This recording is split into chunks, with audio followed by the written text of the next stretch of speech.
Votre chaîne de télévision panafricaine For You Télévision, une autre vision du monde.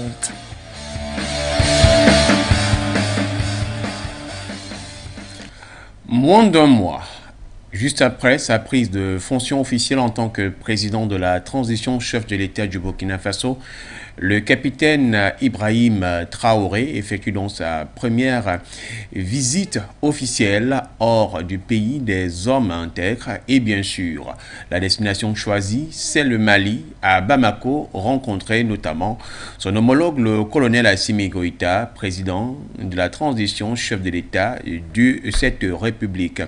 Au menu bien sûr des échanges, parler beaucoup plus de la question de sécurisation, sachant que les deux pays sont une lisière qui est embrigadée par les djihadistes ou du moins des attaques terroristes, mais une visite d'amitié également aussi qui va permettre de renforcer les liens entre les deux pays frères, le Burkina Faso et le Mali. N'oublions pas que ces deux pays, parmi ceux qui sont au niveau du Sahel, sont les deux qui partagent pratiquement la plus longue de frontières en termes de kilomètres qui les séparent, près de 1000 kilomètres entre les deux nations. Nous faisons donc l'objet du rendez-vous de l'Info à chaud, édition du 3 novembre 2022.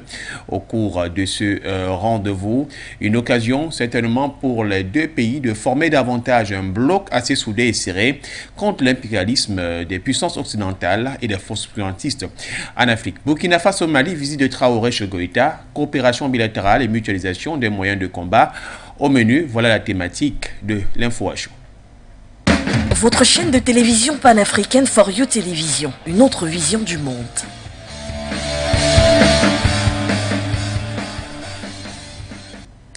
Merci de nous retrouver. Si bien sûr vous êtes connectés sur l'ensemble de nos réseaux, les réseaux de For You Media Africa, sur la télévision For You TV Africa, qui est donc disponible sur pas mal, notamment de bouquets. Du côté du Mali, c'est sur Mali Vision. On espère également qu'on nous suit par du côté notamment du Burkina Faso et même pratiquement en Afrique de l'Ouest via notamment les satellites Eutelsat et Amos à travers leurs différentes polarisation.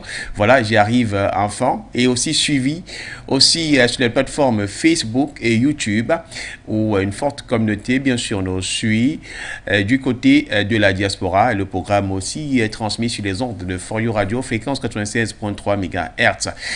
Pour en parler au cours de ce rendez-vous, nous avons pas mal d'invités, mais deux pour le moment semblent justement être beaucoup plus présents et un est au rendez-vous avec nous. Il s'agit donc de Palo Dabodi Augustin. Il est tout simplement coordonnateur national de l'organisation citoyenne du développement pour le développement durable OCCDD, en abrégé du côté du Burkina. Monsieur, bonsoir, bienvenue. Téléspectateurs, bonsoir, chers amis d'Afrique, et bonsoir au peuple burkinabé. Merci pour l'invitation. Une fois de plus, nous allons nous adresser sur vos ondes pour parler notamment de notre pays qui est le Burkina Faso, le pays des hommes intègres. Merci pour l'invitation et bonne émission. Merci également d'être au rendez-vous. Autre invité toujours du côté des pays des hommes intègres. Il s'agit d'Abdoul Razahougou Déné. Voilà, je pense qu'on va se limiter à Abdoul Déné pour qu'on se comprenne mieux. Vous êtes à vous, coordonnateur général du Club des jeunes pour la promotion de la coopération sino-burkinabé. Bienvenue ici également. Alors, bonsoir, cher ami Florent, bonsoir tous les staffs organisationnels de For You Media Africa, bonsoir à tous les téléspectateurs, bonsoir à tous les abonnés de la chaîne YouTube et Facebook de For You Media Africa, bonsoir au Burkina Faso, bonsoir au Mali, bonsoir également à toute l'Afrique. C'est un plaisir, un honneur pour nous d'être avec vous ce soir pour parler en tout cas de la question qui lie entre le Mali et le Burkina Faso, donc le plaisir est partagé. Donc c'est juste un bonsoir pour tout le monde. Merci. En attendant bien sûr que Moussa Zane Diarra nous rejoint du côté du Mali. Si bien sûr il est là, la réalisation va nous faire savoir. Est-ce que Moussa Zane Diarra est avec nous? Pas encore, encore moins peut-être Nabaloum Abdoulaye qui nous a signalé qu'il serait entre plusieurs réunions, mais il pourrait arriver, qui nous rejoint au cours de ce rendez-vous. Je vais commencer avec vous, Palo Dabodi Augustin. Une rencontre qui se fait donc, s'effectue entre Assimi Goïta et bien sûr le capitaine Ibrahim Traoré. C'est une question qui ira d'abord pour vous deux. Je commence par vous donc, Palo Dabodi Augustin. Quel est le sentiment qui vous anime déjà à l'annonce même que le président capitaine Ibrahim Traoré devrait séjourner du côté du Mali auprès de son homologue, le président colonel Assimi Goïta? Bon, merci à toute la presse et merci infiniment à Foyou Africa pour cette invitation pour discuter des questions qui minent aujourd'hui nos pays de Burkina Faso.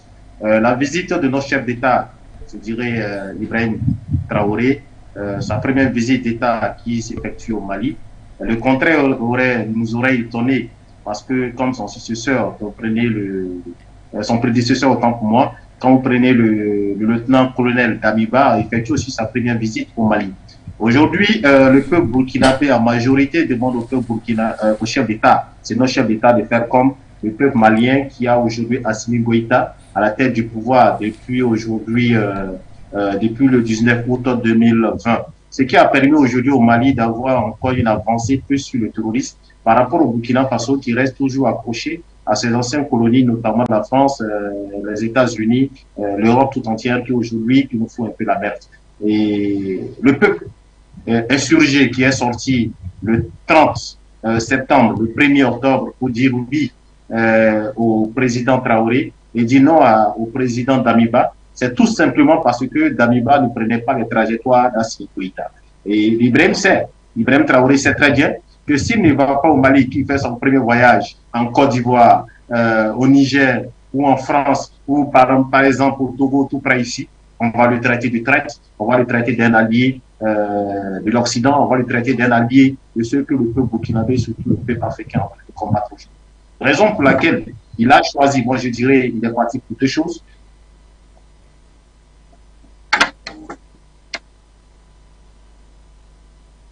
Palo Dabodi, quelques soucis de connexion et directement se présente à vous, mon cher Abdoul Déné.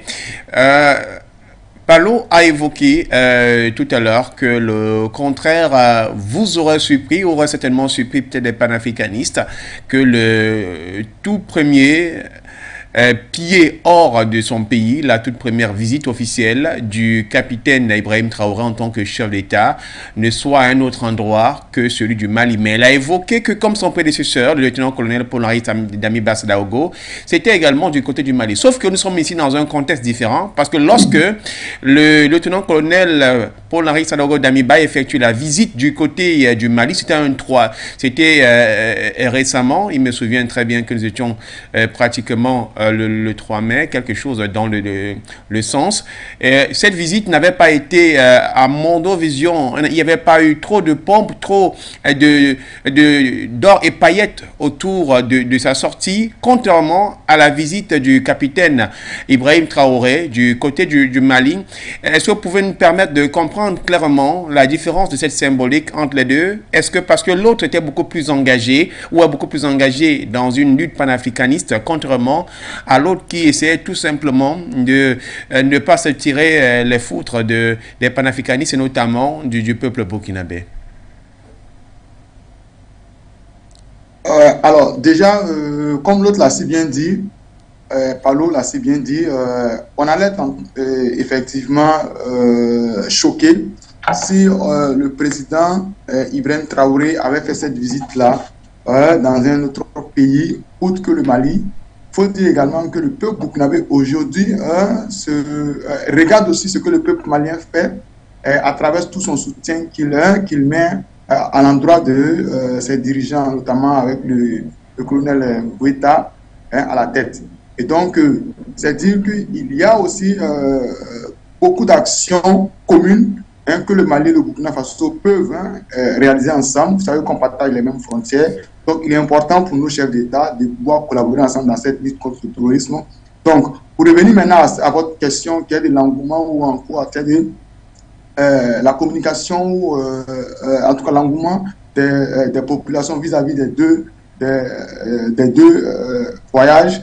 Bon, je dirais tout simplement, hein, cela tient compte du contexte dans lequel les voyages se font. Vous voyez, au Burkina Faso, avec le capitaine Ibrahim Traoré, le coup d'État s'est fait il n'y a pas longtemps, et il a si bien dit dans ce communiqué qu'il faut aller vite, il faut aller, parce que tout est urgent, il faut aller vite. Donc, pour nous, c'est normal que ce voyage se tient dans ces périodes-là, juste après la composition du gouvernement. Il faut également aussi qu'ils arrivent à déterminer les lignes, hein, les visions politiques, comment ils vont gérer cette transition, quelles sont les actions qui seront mises en avant et quels sont les partenariats essentiels et stratégiques pour notre pays pour lutter contre ce terrorisme. Donc, il est important pour eux d'aller très tôt, mais avec le lieutenant-colonel Damiba, nous avons vu que ça a pris un peu plus de temps. Et ce n'était pas juste une visite au Mali, mais c'était une visite au Mali d'abord, après la Côte d'Ivoire, après le Niger. Et donc, selon certains critiques, cette visite au Mali était juste pour la forme. Selon certains qui disaient que cette visite était pour la forme, mais que la vraie visite était d'abord la Côte d'Ivoire et puis le Niger, parce qu'il fallait aussi voir dans quelle mesure toujours rester dans l'axe franco-burkinabé en termes de coopération. Et nous savons tous que la Côte d'Ivoire est l'un des pays, en tout cas, qui collabore de mieux en mieux avec la France, au-delà du Sénégal et d'autres pays. Donc, pour dire qu'il était important pour eux, pour Damiba en tout cas, de comprendre un certain nombre de choses vis-à-vis de ces pays-là. Et donc, dans les analyses qu'on a, la visite au Mali de Damiba était juste pour la forme. Et je me rappelle très bien de cela sur une antenne d'une télévision burkinabé où j'ai eu à dire ceci, disant qu'il ne s'agit pas d'envoyer une délégation au Mali ou encore d'aller faire une visite au Mali, écouter les Maliens et revenir s'asseoir avec les propositions qui ont été faites pour s'asseoir avec ce dont on a peut-être décidé au Mali pour dire que voilà les lignes d'action qui ont été menées par le Mali qui aujourd'hui apportent le fruit. Il ne s'agit pas de le faire. Si tel est le cas, il vaut mieux rester au Burkina Faso et ne pas y aller. Et bon, ça a été le constat parce que depuis que la délégation est allée au Mali, échanger et tout, ils sont revenus. On n'a jamais eu de communiqué, on n'a jamais eu d'action. On n'a jamais en tout cas cette action-là qui amène le peuple burkinabé à croire que les conclusions de ce qui a été décidé ou de ce qui a été fait au Mali apporte quelque chose au Burkina Faso. Jusqu'à ce que Damiba il parte, il revient et même là, il n'y a pas eu de suite. Donc, également, pour cette visite, également, c'est pour interpeller aussi le capitaine Ibrahim Traoré qui a fait cette visite, que nous saluons beaucoup cette visite parce qu'aujourd'hui, le peuple malien a pris une dynamique, a pris un chemin et qui s'assume et qui, en tout cas, donne de la voix quand il faut et dit ce qu'il pense et met tout en œuvre pour garantir sa souveraineté. Il est important aussi pour lui qui part là-bas, quand il revient, il faudrait qu'il arrive à tirer ces actions maliennes qui ont été menées, qui ont porté du fruit, que ce soit dans la souveraineté, que ce soit dans l'épanouissement du peuple malien, que ce soit dans la lutte contre le terrorisme, de pouvoir voir dans quelle mesure est-ce que cela peut être fait au Burkina Faso. Pas forcément de façon textuelle, mais de pouvoir servir de base pour mener des actions concrètes au Burkina Faso dans cette lutte contre le terrorisme-là. Et aussi dans la diversification des partenaires. Donc, il est important qu'au-delà de la France, avec qui on collabore, de collaborer avec d'autres partenaires de façon stratégique, que ce soit la Russie, la Chine, l'Inde, la Turquie, ainsi de suite. Il n'y a pas un partenaire privilégié, il n'y a pas un partenaire qui a une clé d'or ou bien qui a une baguette magique qui peut résoudre le problème d'une nation. Donc, chaque partenaire peut contribuer. Donc, il n'y a pas de choix qu'on se focalise sur un seul partenaire. Donc, la visite au Mali doit pouvoir nous inspirer à ces étapes-là. Et quand on revient, que le peuple burkinabé cherche réellement que voilà ce qui a été décidé au Mali, voilà ce qui est fait au Burkina Faso. Et quand le peuple burkinabé va se sentir dans la peau du peuple malien, vous allez voir que le soutien que le peuple burkinabé accorde au capitaine Traoré ne va jamais décliner, ne va jamais varier, va rester pointu et va en tout cas s'augmenter à ce qu'il arrive au bout de sa mission. Merci à vous, Abdoul Déné. Palo Daboudi, si vous êtes sûr, vous nous avez rejoint à nouveau. On avait quelques problèmes de connexion, à moins peut-être que d'autres intervenants puissent se signaler. Voilà, Voilà, merci. On nous signale du côté de la régie que vous êtes en place. Au moment où nous avons été coupés par la connexion, vous vouliez évoquer deux choses, mais peut-être pour vous relancer, lors de cette visite, qui est une visite d'amitié, telle que évoquée par le président capitaine Ibrahim Traoré, nous avons retenu deux principales choses qui englobent d'ailleurs ce pourquoi la visite du capitaine s'effectue du côté de Bamako, le renforcement de la coopération bilatérale et la mutualisation des moyens de combat au menu. Parlons d'abord donc de cet aspect, le renforcement de la coopération bilatérale. Il y a un fait qu'aujourd'hui, le Mali ou bien le Burkina Faso, tel que le Mali fait face à un problème d'insécurité. Et il faudrait travailler dans une forme de synergie d'action d'une part pour que l'on arrive notamment à pouvoir ceinturer cette gangrène-là qu'est le djihadisme, qu'est le terrorisme, mais surtout que les deux pays partagent pratiquement 1000 kilomètres de frontières. Oui, effectivement, je dirais que la coopération entre les deux pays, pour moi, c'est le préalable. Parce que le terrorisme, qu'on le veut ou pas, le terrorisme a débuté, je parle notamment de notre sous-région, ça a commencé par le Mali et après ça a pénétré le Burkina Faso. Au préalable, c'est que le Burkina Faso observait ce qui se passait au Mali sans pour autant apporter un soutien au peuple malien, si ce n'est pas autant de Blaise Compaoré, comme garder sur leur territoire, ceux qu'on appelait à l'époque les groupes Touareg, les groupes terroristes qui venaient au Burkina Faso dans le Blaise Compaoré pour négocier tout ce qui était comme privilège de l'État. Le Burkina Faso, à l'époque, était une base arrière pour ces touristes-là. Aujourd'hui, ce touriste qui a quitté le Mali, qui est aujourd'hui au Burkina Faso, au Niger, qui passe par le Togo, en passant par le Bénin, en menaçant la Côte d'Ivoire, en attaquant même le Ghana, c'est tous ces pays qui sont des pays voisins au Burkina Faso et les pays aussi, certains pays qui sont voisins au Mali, qui n'échappent pas à ce groupe terroriste-là. Il est important qu'au-delà même du Mali, qu'on transmette cette coopération bilatérale-là, par contre, toutes les frontières qui sont aux alentours du Mali, aux alentours du Burkina Faso, pour permettre une attaque efficace contre ce groupe terroriste-là. Parce qu'aujourd'hui, qu'on le veut ou ne le veut pas, le Burkina Faso fait 1200 km avec le Mali. Le Burkina Faso fait 584 km avec la Côte d'Ivoire. Donc le Burkina Faso seul fait frontière à 6 pays de la sous-région.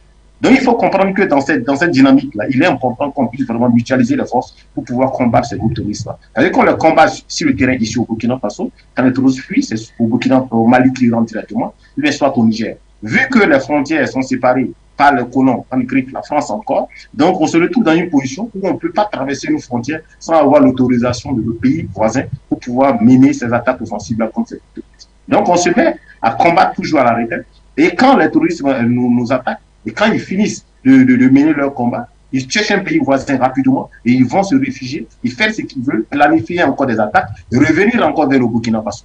Pour moi, il est important et très important, peut-être mais très urgent, que cela ne se limite même pas aux communiqués ou aux déclarations. Il est important qu'on parte très vite. Comme l'a dit Ibrahim Traoré, il faut qu'on parte très vite parce que tout est urgent.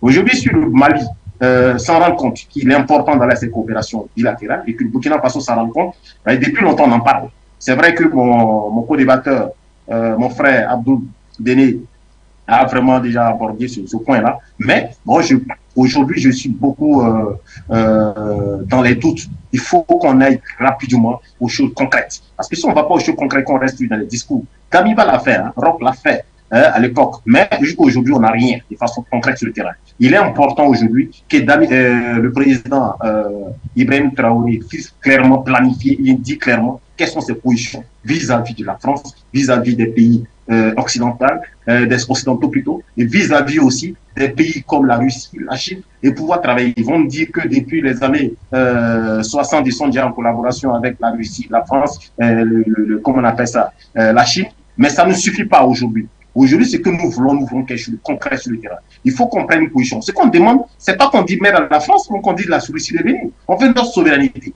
Il faut qu'on soit souverain et que ce peuple burkinabé puisse eux-mêmes commander les armes quand ils veulent, comme ils veulent, et combattre qui ils veulent, comme ils veulent sur le terrain. Tous ceux qui sont ennemis du Burkina Faso, il faut les combattre. Parce que pour moi, la souveraineté d'un pays vient d'abord, pas d'abord l'économie du pays, il y a aussi les forces militaires. Parce que, rappelez-vous, quand l'Occident voulait prendre nos territoires, ils sont venus avec quoi? C'est des bases militaires qu'ils ont installées sur nos territoires. Ensuite, ils ont pillé nos monnaies. Ils ont amené le franc CFA. Donc, maintenant, on pense que si on a l'opportunité de prendre le dessus sur eux, il faut qu'on le fasse. Parce que c'est le pouvoir d'exception. Et tout ce qui doit être fait pour le peuple, rien que pour le peuple. Parce que c'est l'argument qu'ils ont donné pour prendre le pouvoir.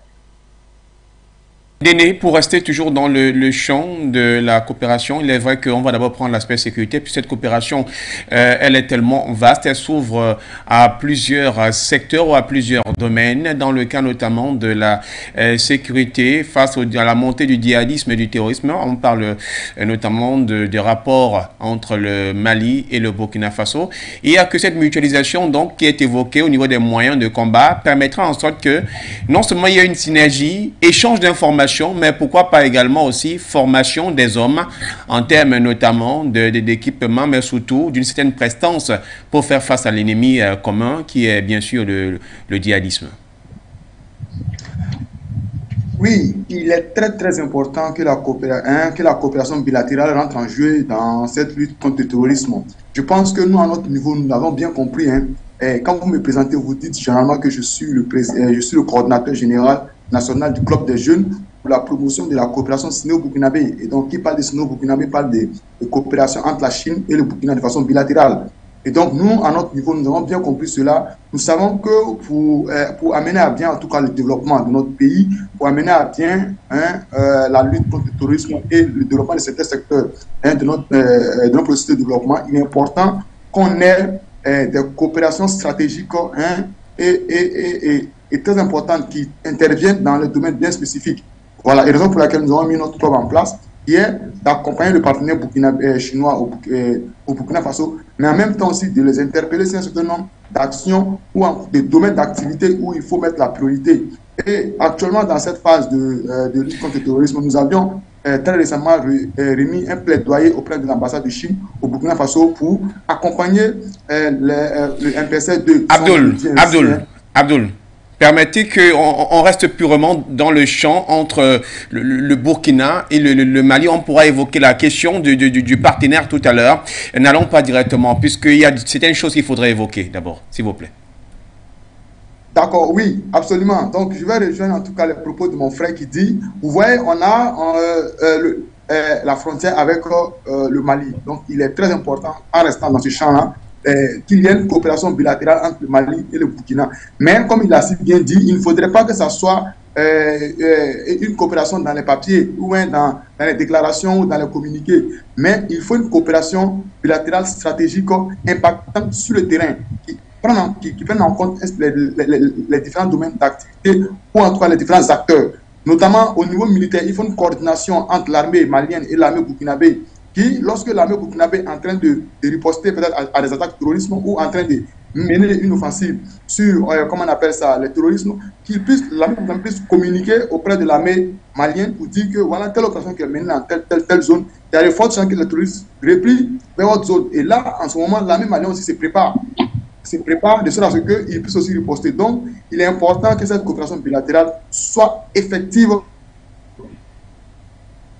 Quand on sort de ce débat-là, comme je l'ai dit, il faut qu'au retour du capitaine Traoré au Burkina Faso, qu'on chasse réellement qu'est-ce qui a été décidé, qu'est-ce qui a été pris en compte dans cette coopération bilatérale et quelles sont les actions qui seront menées de façon coordonnée entre les deux pays pour mener à bien cette lutte contre le terrorisme qui touche le Mali, bien sûr, mais en même temps aussi le Burkina Faso. Palo Daboudi, on reste principalement sur ce cas parce que c'est ce qui est le cheval de bataille du côté du Burkina Faso et même d'ailleurs l'un des leitmotivs du capitaine Ibrahim Traoré a déposé donc son prédécesseur et aujourd'hui être porté devant les cimes du pays par vous qui êtes de la société civile et notamment l'ensemble des Burkinabés. Il y a que cette visite officielle effectuée par le capitaine Ibrahim Traoré, même si le peuple burkinabé l'a voulu. Palo, j'allais dire, Abdoul a eu d'abord à souligner lors de l'une de ses interventions qu'il fallait partir, prendre ce qui est fait au côté malien, même si ce n'est pas contextualisé mot pour mot Burkina Faso, mais il faudrait quand même revoir quelque chose. Est-ce que dans ce champ notamment de celui de la sécurité, en voyant l'exemple malien, il y a question que le capitaine Ibrahim Traoré est allé plutôt apprendre voir comment le colonel Assimi Goïta, ou du moins l'appareil gouvernant malien se comporte pour qu'il vienne donc et implémente cela auprès notamment de ses collaborateurs afin de continuer cette mission principale qui est celle de la sécurisation du territoire burkinabé.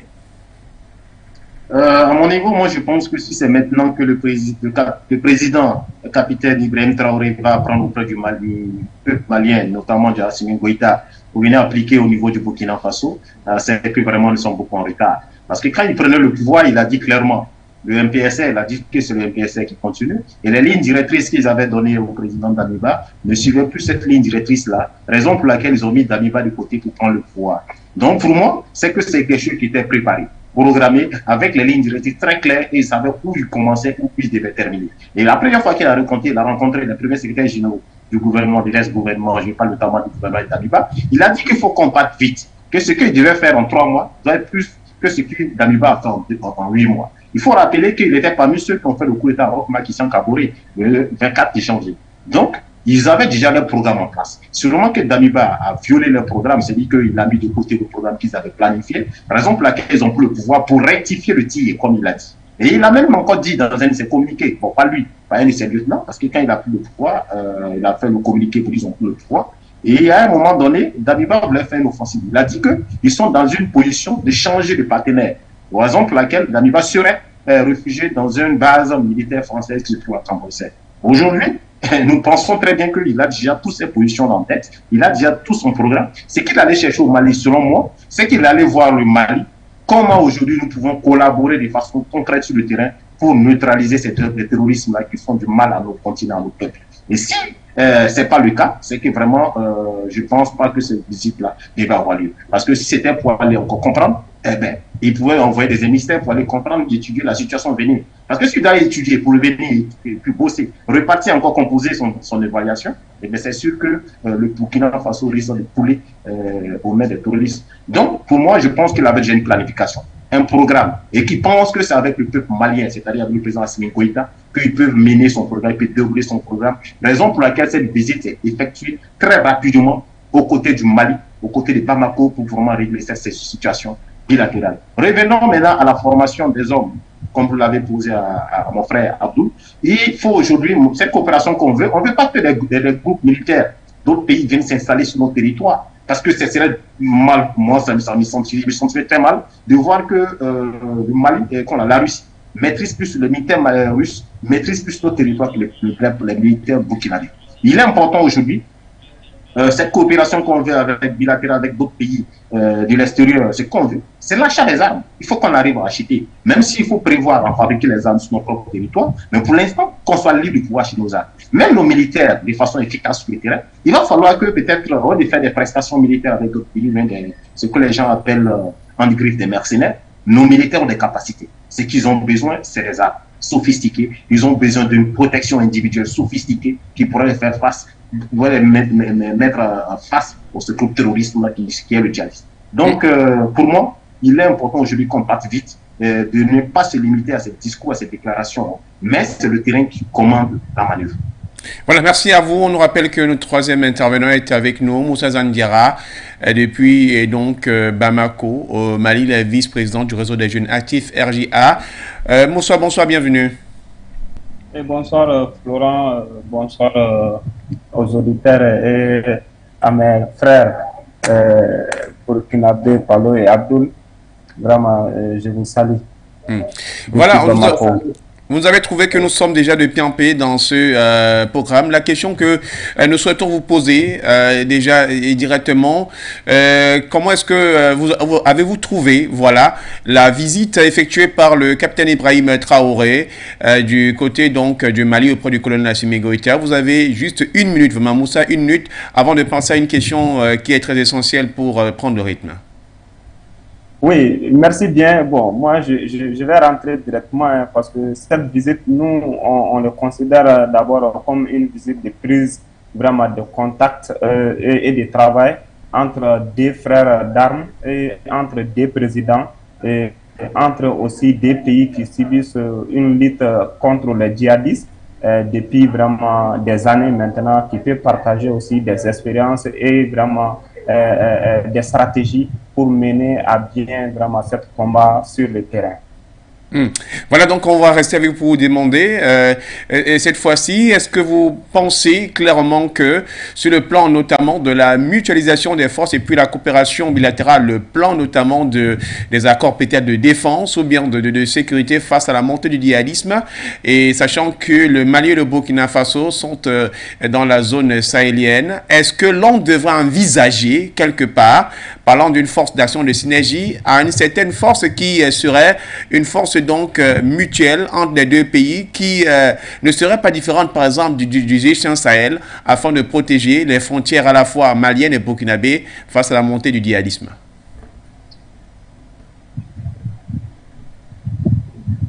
Oui, je ne dirais pas d'abord la force du G5 Sahel, mais le Mali et le Burkina sont condamnés de converger vraiment les efforts pour lutter contre les djihadistes.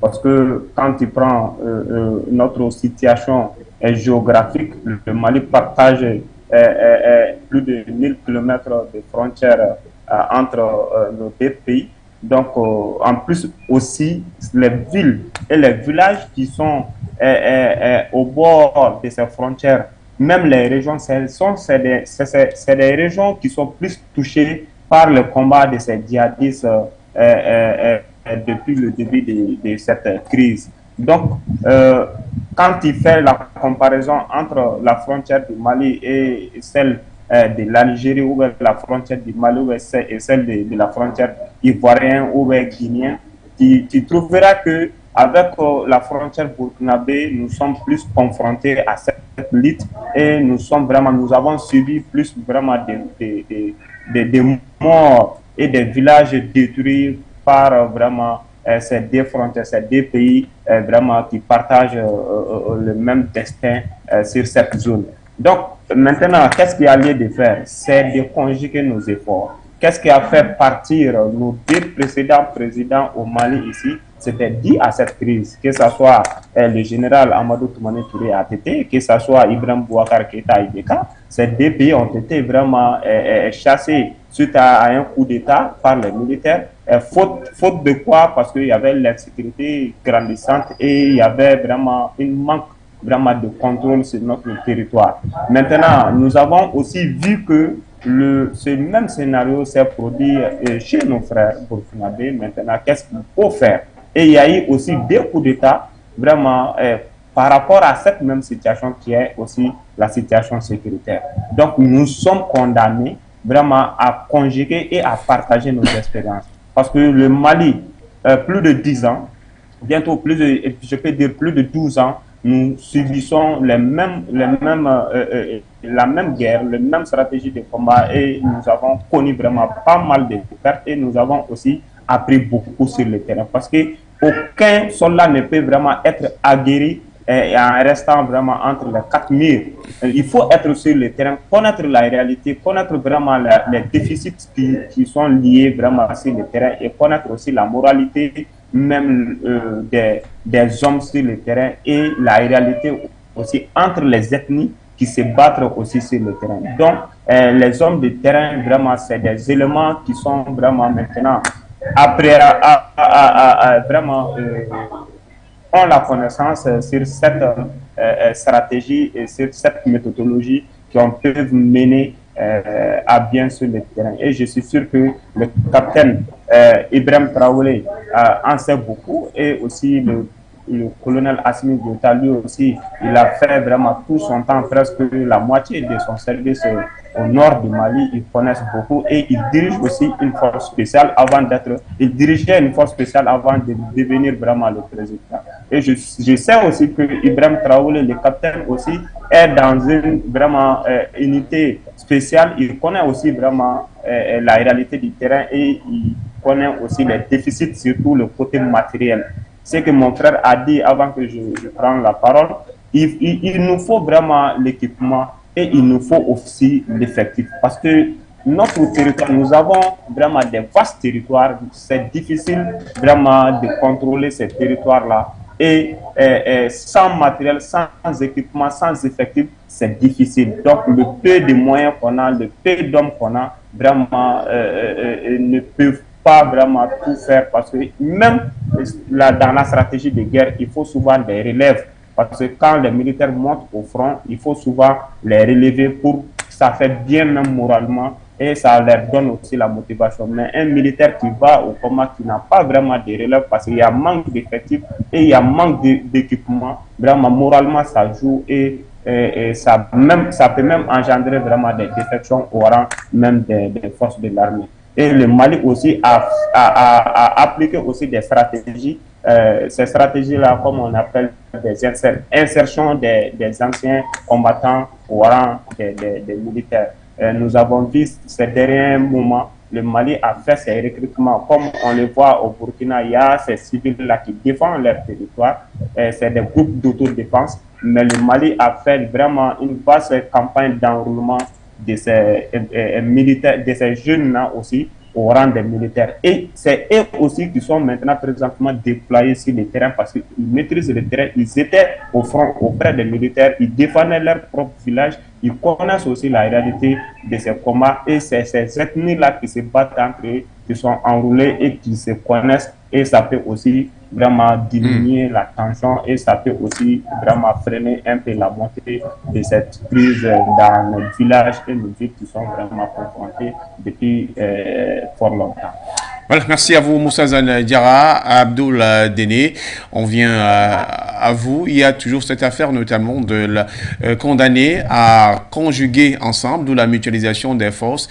Il faudrait justement qu'il y ait beaucoup d'équipements. La question de combat, Paulo a souligné tout à l'heure que c'était pas ça l'essentiel, mais il faudrait davantage que on ait du matériel. À ce niveau, on comprend donc clairement comment une certaine stratégie politique pourrait être mieux distillée entre les deux hommes afin que l'on n'y parvienne.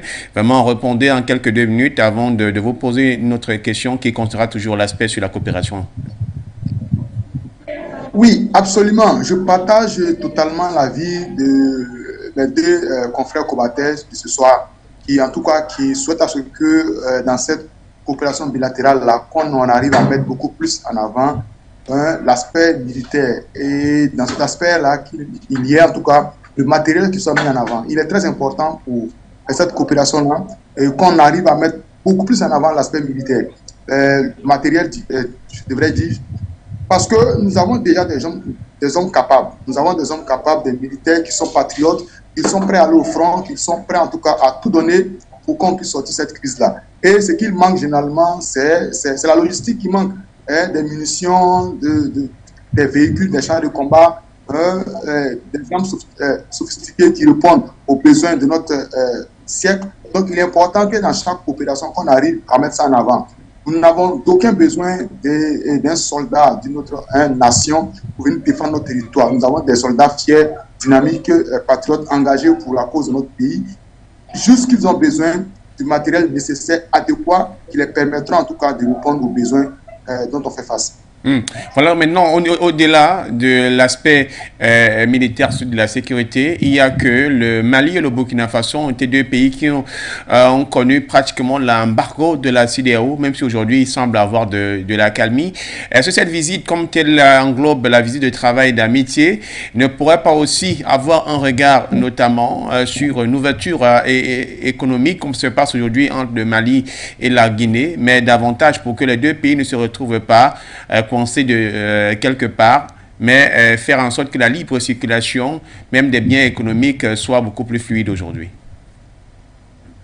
Oui, absolument. Absolument, cette question doit être à l'ordre du jour entre les deux États, entre les deux chefs d'État, parce que nous avions vu de par le passé, lorsque la CEDEAO avait mis toutes les types d'embargo sur le Mali, à travers la fermeture de ses frontières et tout, mais on avait tous cru que le Mali allait chuter peut-être 1 ou 2 ou 3 mois après, mais on a vu que le Mali a tenu bon pendant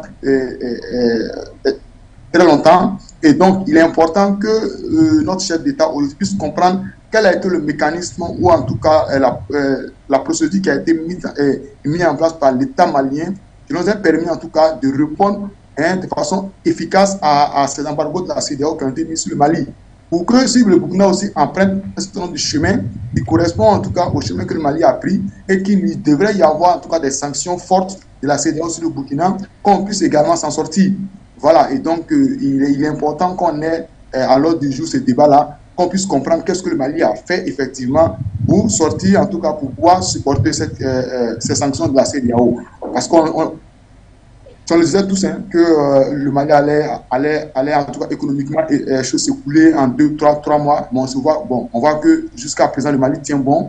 Donc cela est dû en tout cas à un certain nombre d'aspects économiques que le Mali a, peut-être que le Burkina n'a pas. Et donc il est important qu'on ait ça aussi dans notre champ d'action et qu'on puisse en tout cas le faire. Parce que dans cette lutte contre le terrorisme-là, qu'on le veuille ou pas, c'est l'intérêt du Burkina qui doit être mis en avant, c'est l'intérêt des pays africains qui doit être mis en avant. Et donc, on va aller forcément au détriment des intérêts de d'autres nations, de d'autres grandes puissances. Donc, il faut être prêt à tous les niveaux pour répondre à chaque comment on appelle ça, à chaque riposte qui sera faite. Voilà, donc on vient avec vous, Palo, et on ouvre le champ notamment de la question partenariale. À ce niveau déjà, le Mali, on connaît son positionnement qui est celui d'être partenaire direct en mondovision de façon très officielle avec la Russie. Il y a le Burkina Faso qui jusqu'ici n'est pas encore clairement fixé. Vous avez évoqué que ce soit vous ou encore moi, Abdoul Déné, tout à l'heure. On a besoin d'un partenaire qui soit fiable. On a besoin d'un partenaire qui permette à ce que le Burkina Faso s'en sorte mieux. Est-ce qu'aujourd'hui aussi cette visite entre Assimi Goïta d'une part et puis Ibrahim Traoré d'autre part ne permettrait peut-être pas à créer déjà un champ avec le partenaire russe? Alors, selon moi, je dirais que c'était le souhait d'Ibrahim Traoré parce que dans l'une de ses communiqués plutôt, il a dit à la télé nationale, par lui-même, par un de ses lieutenants, qu'il souhaiterait changer de partenaire pour aller efficacement dans cette guerre contre le terrorisme. Pour moi, il est important. Il faut qu'on le dise clairement, nous sommes en guerre. Nous ne sommes plus dans une guerre asymétrique. Nous avons des ennemis en face de nous, on les connaît. Il faut les attaquer parce qu'à chaque moment, c'est des échanges de tirs entre les terroristes et les armées régulières. Et il est important aujourd'hui qu'on puisse clairement dire c'est avec quel pays on travaille et c'est avec quel pays nous pouvons prendre du matériel et c'est avec quel pays nous pouvons aller travailler. Ici au Burkina, nous avons appris beaucoup de choses, des pistes d'atterrissage qui quelque part dans le nord, qui apparemment appartenaient à une cellule. Je pensais, ceux qui ont dit qu'il serait que ce serait un aérodrome qui servait d'évacuer des armes à des terroristes dans le nord du Burkina Faso. Il est important que tout soit clarifié, que ce soit mesure du Burkina. Donc, pour nous, ce n'est même pas qu'une question qu'il faut poser au président Ibrahim.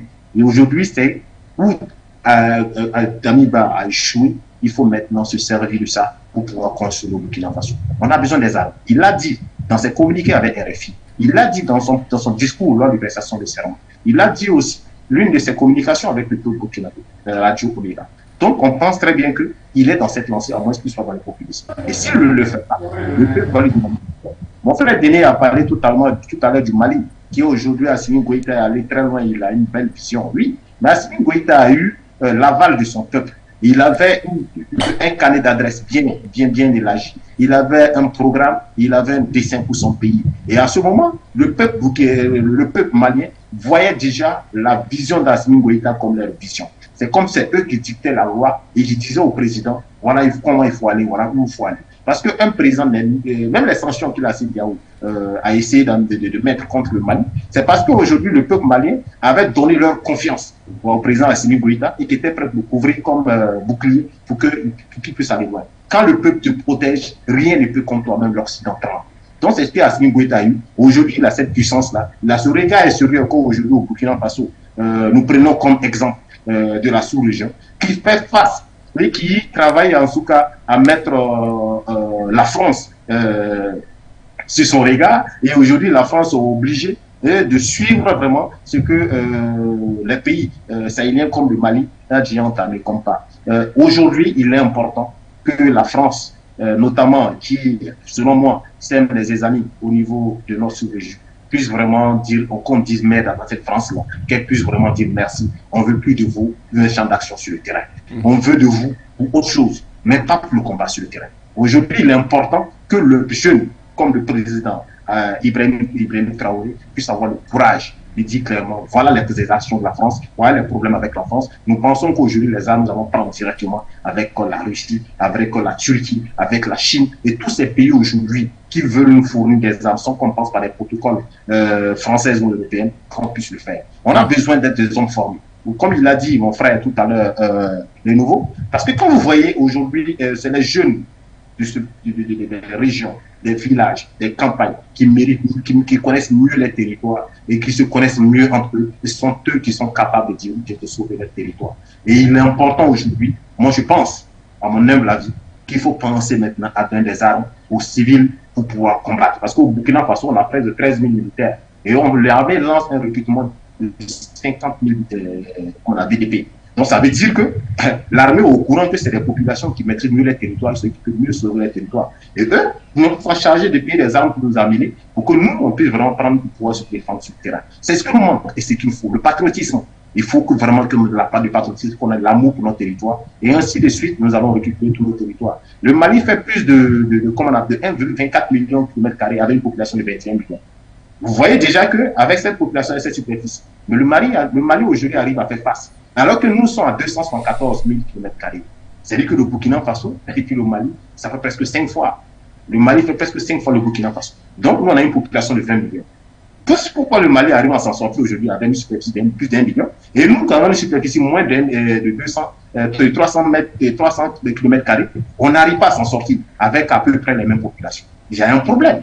Et c'est ce problème il faut résoudre rapidement pour trouver une solution efficace contre ces groupes terroristes-là, qui ne sont pas plus nombreux que le peuple burkinabé et qui ne sont pas plus nombreux aussi que le peuple malien. Et nous pensons qu'ensemble, avec cette frontière de 1200 km, nous pouvons booster de loin ces terroristes-là. Et nous pouvons les asphyxier et sortir vainqueurs de cette guerre. Voilà, merci. Moussa Zandiara, je vous pose une question, on prendra Palo et puis on reviendra encore à vous, mais faisons cela très vite, vraiment de manière un peu encadrée, puisque nous reste un moins de 10 minutes pour sortir. Est-ce que l'axe donc Bamako, Ouagadougou, balisé dans le champ notamment de partenariat avec notamment la Russie, et cela permettrait, à votre avis, de faire davantage reconforter la position russe dans la sous-région afin d'aider au combat face au djihadisme? Allez-y en 2 minutes, pour ça on reviendra encore à vous tout à l'heure. Merci, parce que ce qu'on appelle ce partenariat entre le Mali et la Russie, c'est tout l'axe sécuritaire. Je peux dire que ces pays, nous sommes en train de faire l'ouverture, de diversifier nos partenariats entre d'autres pays, parce que nos partenariats étaient concentrés sur la France. Nous avons eu des coopérations militaires signées depuis au temps de l'indépendance. Maintenant, nous sommes en phase maintenant de diversifier ces partenariats-là pour mener d'autres stratégies, afin vraiment de maîtriser notre arsenal de guerre. Parce que si je dis maîtriser notre arsenal de guerre, tous ces équipements et cette dernière génération que nous sommes en train d'acquérir auprès de la Russie, il nous faut quand même des formations, il nous faut quand même des préparations, il nous faut quand même des équipes dans ce sens pour maîtriser ces équipements et enfin d'utiliser sur le terrain. Je peux dire que ces partenariats peuvent quand même nous profiter davantage que l'ancien partenariat entre nos pays et la France, qui n'a connu vraiment que des morts et des villes et des villages détruits en pleine journée et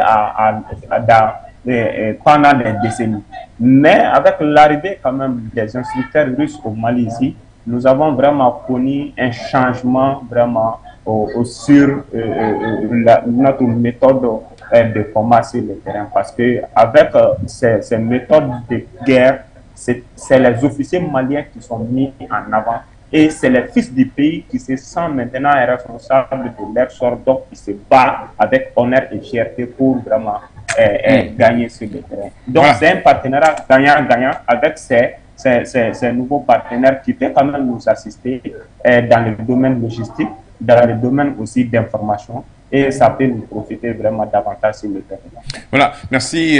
On y reviendra. Abdoul Déné, vous, par contre, vous militez certainement pour un partenaire qui soit beaucoup plus stratégique et permettre en sorte que les pays se développent, les pays africains, notamment votre pays qui est le Burkina Faso. La Chine, dont vous êtes coordonnateur général du côté du Burkina Faso, on ne le voit pas trop présent en termes d'armement, c'est beaucoup plus une ouverture économique. Et dans ce cas, quel peut être le bon bénéfice, notamment de cet axe-là, Ouagadougou, Bamako? Vous aussi en 2 minutes. Oui, effectivement, nous sommes au Burkina Faso dans le cadre d'accompagner en tout cas les actions de la Chine au Burkina Faso, d'améliorer en tout cas les secteurs d'intervention de cette coopération et de prendre en compte aussi certaines priorités du Burkina Faso. Effectivement, on verra beaucoup plus l'aspect économique est beaucoup plus mis en avant dans le cadre de la coopération de la Chine et le Burkina. Il faut noter que l'aspect militaire est effectif entre la Chine et le Burkina en termes d'action, seulement que, vu l'accord cadre qui a été signé entre la Chine et le Burkina, l'aspect militaire n'avait pas été mis en avant. Et donc, ça fait que la Chine intervient au Burkina Faso dans ses actions militaires, mais dont on souhaite ne pas communiquer là-dessus, voilà, pour certaines raisons étatiques, tenant compte de la diplomatie, de la coopération bilatérale entre la Chine et le Burkina. Mais il y a des actions qui sont faites. Je sais qu'il y a de la logistique qui a été faite. Il y a eu aussi des formations qui ont été faites entre la Chine et le Burkina. Je pense que j'ai eu à le dire une fois ici dans votre plateau. L'actuel chef d'état-major de l'armée a bénéficié d'une formation avec l'armée chinoise. Au-delà de ça, il y a eu des dons et pick-up qui ont été faits par la Chine et le Burkina Faso dans toujours cette lutte contre le terrorisme-là. Mais ce n'est pas suffisant. C'est la raison pour laquelle nous, à notre niveau, nous faisons des plaidoyers auprès de l'ambassade pour plaider auprès du gouvernement chinois pour qu'on puisse vraiment avoir un accompagnement significatif pour le Burkina Faso dans le cadre de la lutte contre le terrorisme avec de la logistique nécessaire et importante pour nos militaires, mais en même temps aussi de l'instruction de nos militaires sur la lutte contre le terrorisme. Puisque la Chine aussi a comment on appelle ça, à cause du tourisme, mais a pu en tout cas le vaincre sur son sol. Au-delà de ça, je veux en tout cas rejoindre mon frère Paulo qui parle ici de la diversification. Et vous pensez à chuter, Rejoignez-le, vous chutez également. Merci. Et donc, je disais ici, il est important pour notre chef d'État actuel, Ibrahim Traoré, de clarifier les partenariats quand on a avec les autres partenaires. Il faut le dire clairement, avec la France, où en est le partenariat et qu'est-ce qu'on veut faire avec la France et où est-ce que la France peut intervenir. Avec la Chine, avec la Russie, l'Inde, ainsi de suite, les différents partenaires. Il faut dire clairement où en est le partenariat, quels sont les domaines d'intervention, les axes d'action qu'il faut, et voilà où on veut arriver avec tel ou tel partenaire. Comme ça, la population sait effectivement ce qui est mis en œuvre et comment soutenir le gouvernement pour atteindre ces objectifs-là. Mais quand il n'y a pas de communication, la population est libre de penser à ce qu'elle veut et de faire ce qu'elle pense. Donc, pour terminer ici, en tout cas, le capitaine Ibrahim Traoré a le soutien du peuple burkinabé et en tout cas, s'engage en tout cas à l'accompagner jusqu'au bout, mais il doit aussi communiquer avec le peuple burkinabé à travers des services de communication qui vont clarifier les différentes actions qui sont menées, surtout avec nos partenaires. Roch Marc Christian Kabore l'a dit une fois dans une émission internationale où il disait que le Burkina avait commandé des armes avec l'Union européenne qui a tout payé, mais pour des questions de paperasse, nous avons pris plus d'1 an. Jusque-là, on n'a pas encore reçu la commande qui a été faite. Donc, pour dire qu'il y a des actions qui sont faites, mais la clarification, l'honnêteté des partenaires avec qui on travaille au niveau de l'Union européenne. Donc, tout ça, il faut clarifier pour que les gens puissent avoir la bonne information et soutenir. Rapidement, Moussa Zane, vous restez en ligne. Une minute à vous, Paulo, vraiment, ou bien moins de cela. Cette question partenariale pose un peu un problème. Je vais dire ça comme ça parce que on cherche davantage à la sécurisation et l'aspect économique. Il y a la Russie et la Chine de notre côté. Le bon bout à tenir. Vraiment, votre lecture en quelques secondes. Pour moi, il est très simple. Aujourd'hui, nous sommes en guerre. C'est l'insécurité.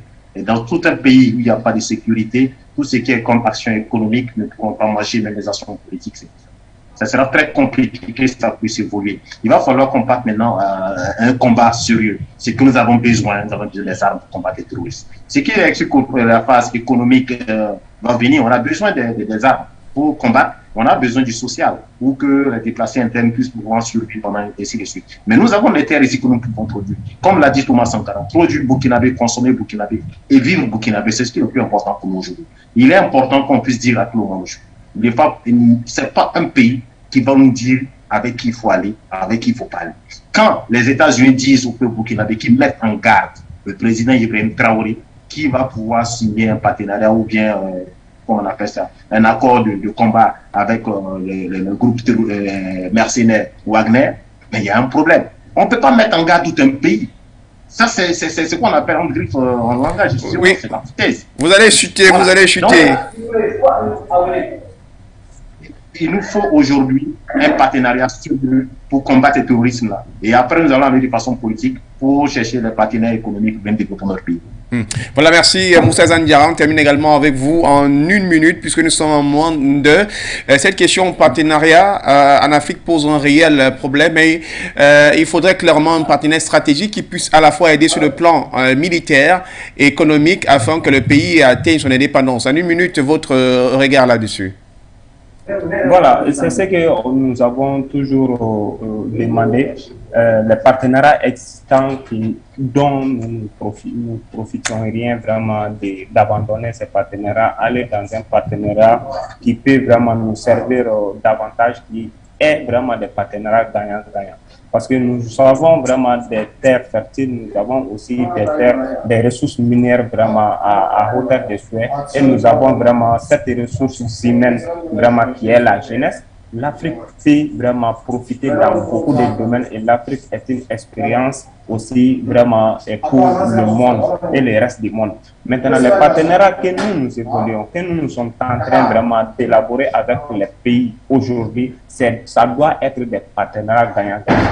Mon frère Palo a dit, l'aspect sécuritaire, le Mali est en train d'exploiter ça avec les Russes. Mais l'aspect aussi technologique, énergétique, nous sommes en train aussi de développer ça aussi avec d'autres partenaires comme la Chine et comme d'autres pays aussi. Et aussi l'agriculture aussi, nous sommes en train de mener aussi des démarches dans ce domaine. Si vous voyez, hier à la télévision malienne, nous avons vu que la Russie a envoyé au Mali plus de 60 000 tonnes d'hydrocarbures et plus de 25 000 tonnes de blé et plus de 35 000 tonnes d'engrais qui seront acheminés sur le port de Guinée dans la semaine. Et c'est des partenariats que nous pensons que c'est des partenariats gagnants-gagnants parce qu'ils ne sont pas là seulement pour vraiment nous appuyer dans le cadre de la sécurité. Tout le monde sait qu'il y a une crise mondiale dans le secteur de l'engrais, dans le secteur de l'hydrocarbure et dans le domaine aussi même de bleu. Donc la Russie a fait vraiment preuve de partenariats sensibles dans ce sens pour le peuple malien à travers vraiment le leadership de Assimi Goïta pour vraiment doter le Mali de tout ça là avec un coût de plus de 100 milliards de francs CFA. Vraiment, nous considérons ce genre de partenariats comme des partenariats gagnants et nous voulons que le chemin vraiment se dirige vers ce sens dans les jours à venir, même après la transition. Voilà, merci à vous, monsieur. On n'aura pas le temps des civilités pour clôturer. Moussa Zandiara, du côté du Mali, vice-président du réseau des jeunes actifs RJA. Palo Dabodier, coordonnateur également de l'association des jeunes pour le développement durable, voilà, au CCD, au Burkina Faso. Et puis Abou Razaougou Déné, coordinateur du club national pour la coopération sino-burkinabé. Monsieur, merci d'avoir été avec nous. Plein de choses d'Anabalo Mabdoulaye qui nous a rejoint en dernière minute, mais le temps d'échange n'était plus possible. On reviendra certainement sur cette actualité, ce don de la Russie du côté du Mali, avec notre regard de géostratégie. Merci à la technique pour la contribution avec signé Pierre et puis son Yannick. On aura le plaisir de se retrouver, mesdames, messieurs, pour un autre rendez-vous. Prenez d'ailleurs un autre rendez-vous juste derrière nous, le point sur l'actualité. Notre actualité africaine sera bien sûr présentée et débattue sur les antennes de For You Media Africa. Another view of the world. Le monde bouge, Afrique aussi. Figurez-vous que nous aussi. Au revoir. Votre chaîne de télévision panafricaine For You Télévision. Une autre vision du monde.